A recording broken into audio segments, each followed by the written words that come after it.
هل بيتم خصم الفتحات ولا لأ عند حساب بياض الواجهات الخارجية؟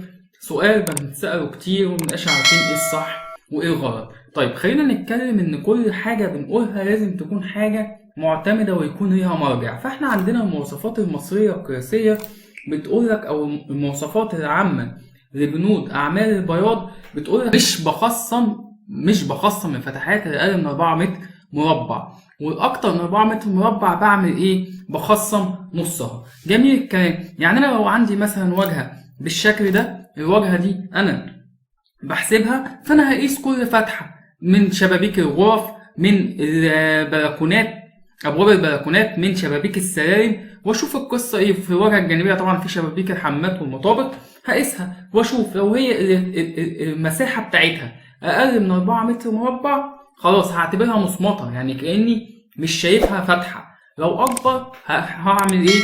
هخصم نصها. طيب يعني انا لو عندي واجهه زي دي وبحصرها مثلا في شيت الاكسل، وابتديت احصر الواجهه واحده واحده وزودت سقف التراس وعملت كل حاجه وجيت عند الخصومات، جيت اخصم الكلام ده، فلقيت ان شباك الغرفه الشباك متر في متر 20، ده ماله؟ ده اقل من 4 متر مربع، لا يبقى المفروض ما خصموش.